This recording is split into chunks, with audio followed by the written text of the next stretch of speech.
welcome. So today we are going to be doing something totally different for my channel.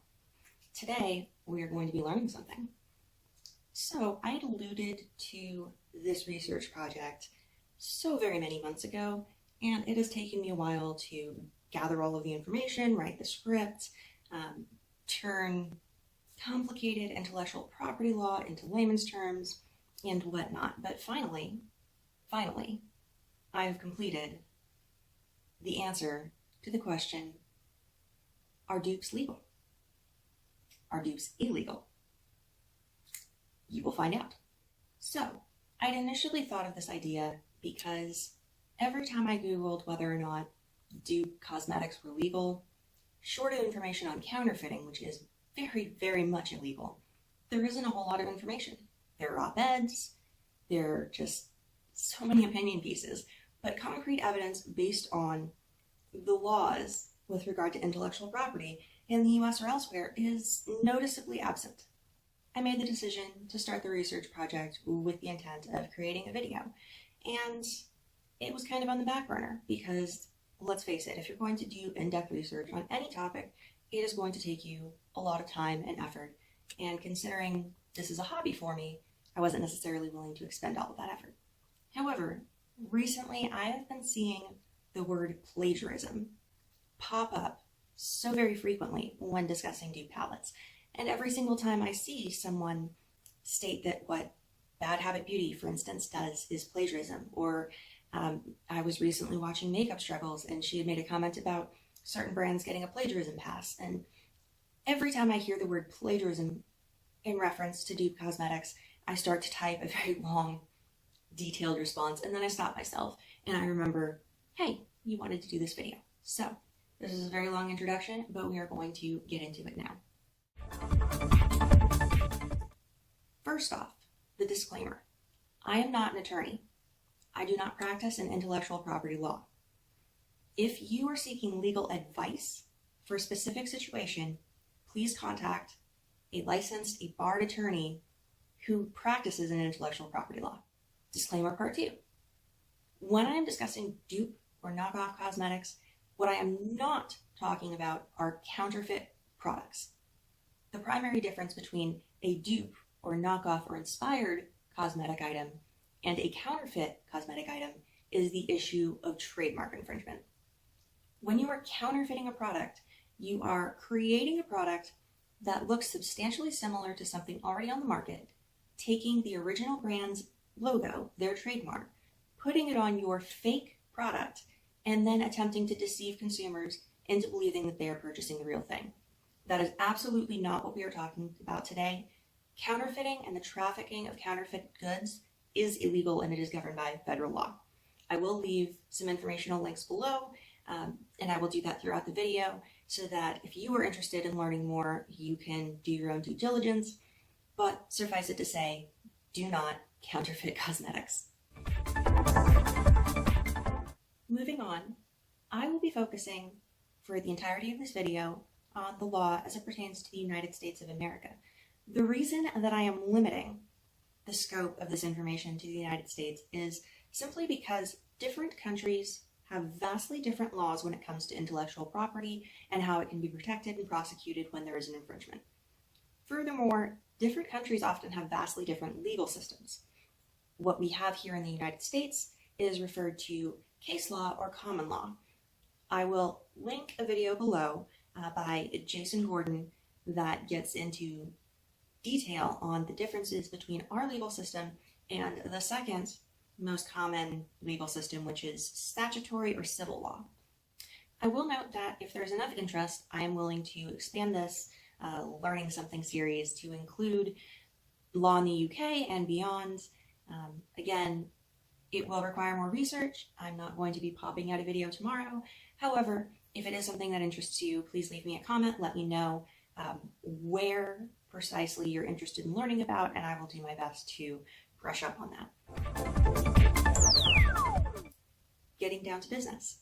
I feel it is important that we define the two main terms that we hear most often when we are discussing the legality of dupe cosmetics. Those terms would be copyright infringement and trademark infringement. A copyright protects original works of authorship fixed in a tangible physical medium of expression. This would be art, novels, movies, music, computer software, and even architecture. While a trademark protects words, phrases, symbols, or designs which identify the source of goods or services of one party and distinguish them from those of others. And this would be your brand names, your slogans, and your logos.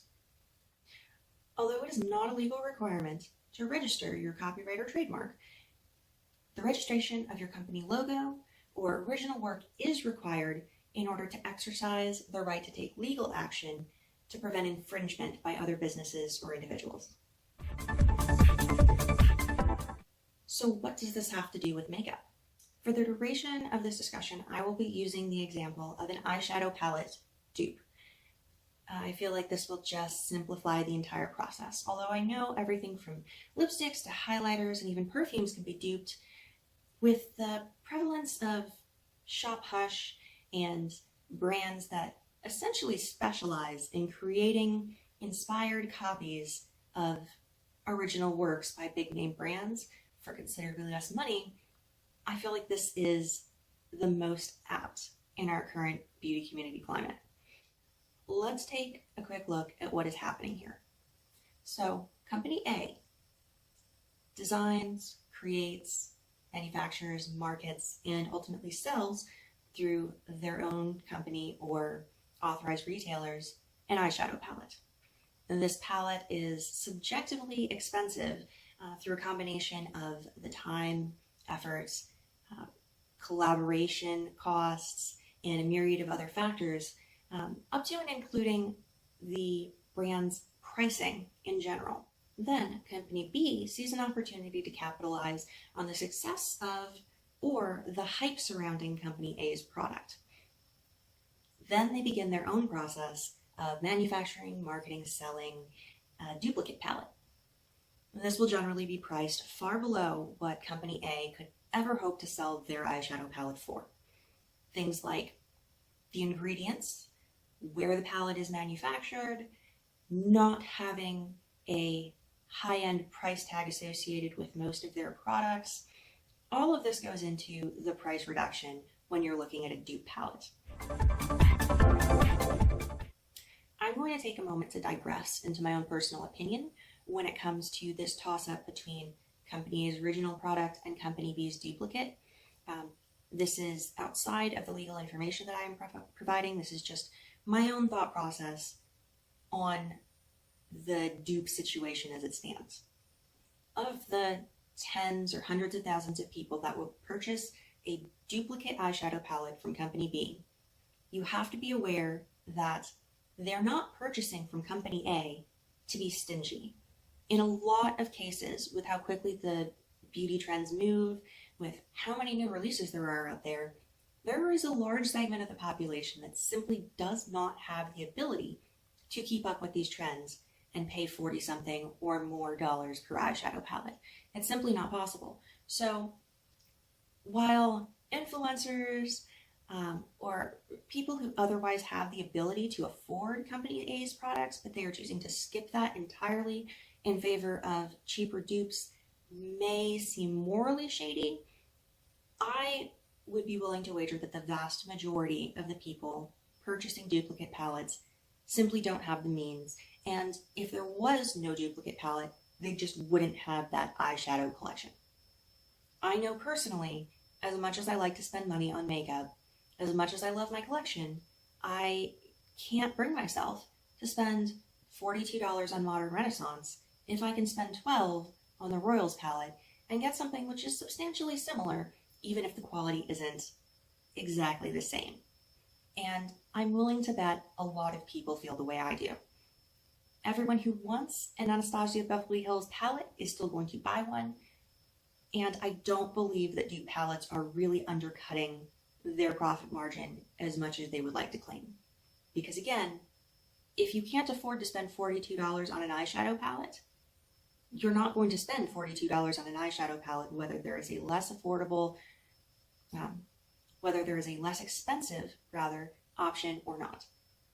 But I will leave that digression and move back to the informational portion of this video. So how is this possibly legal? This is where intellectual property law comes into play. With the definitions for what constitutes a copyright and a trademark in mind, let's examine what elements of Company A's eyeshadow palette may actually be available to register. For trademarks, they can trademark their brand logo. Very simple. Most companies, upon starting, if they intend to sell across state lines, interstate commerce, selling nationally or internationally, will take the time to register their trademark.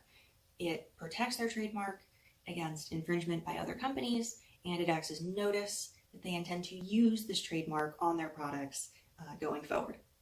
Provided the required maintenance documents are filed every 5 or 6 years, you can continue to use your trademark indefinitely.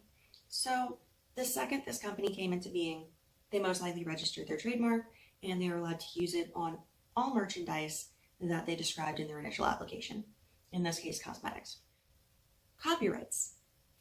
So Company A may be able to register logos, the product packaging, or the visual aspects of labels on their eyeshadow palette. So logos, product packaging, and the visual aspects of labels. However, there are exceptions to these rules. Words and short phrases are not eligible for copyright, even if the word or short phrase is new, distinct, or a witty play on words. This is because words or short phrases in themselves do not contain a sufficient amount of creativity to support a claim under copyright law. In the case of an eyeshadow palette, the name of the palette and the shade names would not qualify for copyright protections because you cannot copyright a word or a phrase regardless of the font you use or how unique or clever the name may be. You also may not be able to copyright the palette itself because the layout is a template for expression and not a work of visual art in and of itself. So that leaves the logo and the product packaging.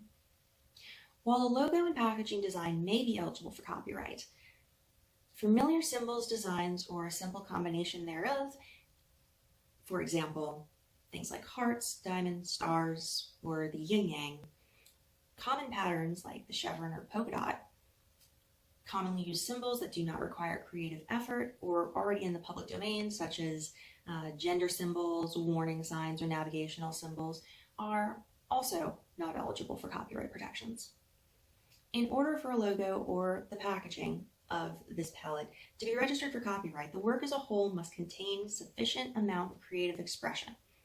So a blank palette with the brand name and the shade names would not qualify for copyright protections regardless of the color theme or shades used, simply because it would not meet the creative expression requirement. While a design incorporating a number of different symbols or patterns or an original creative design may be eligible for registration. Therefore, if Company A wants to protect their palette from being duped, it would need to be original and creative enough, a work of visual art, to qualify for registration.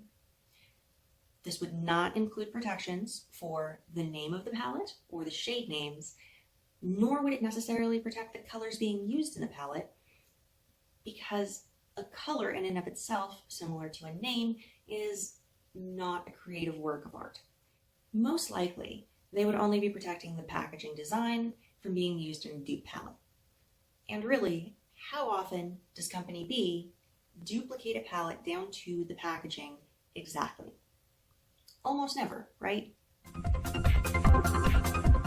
So, the long and short of it is, are dupe cosmetics illegal? And overwhelmingly, the answer is no. Per the laws right now, no. Dupe palettes, dupe cosmetics, they are not illegal.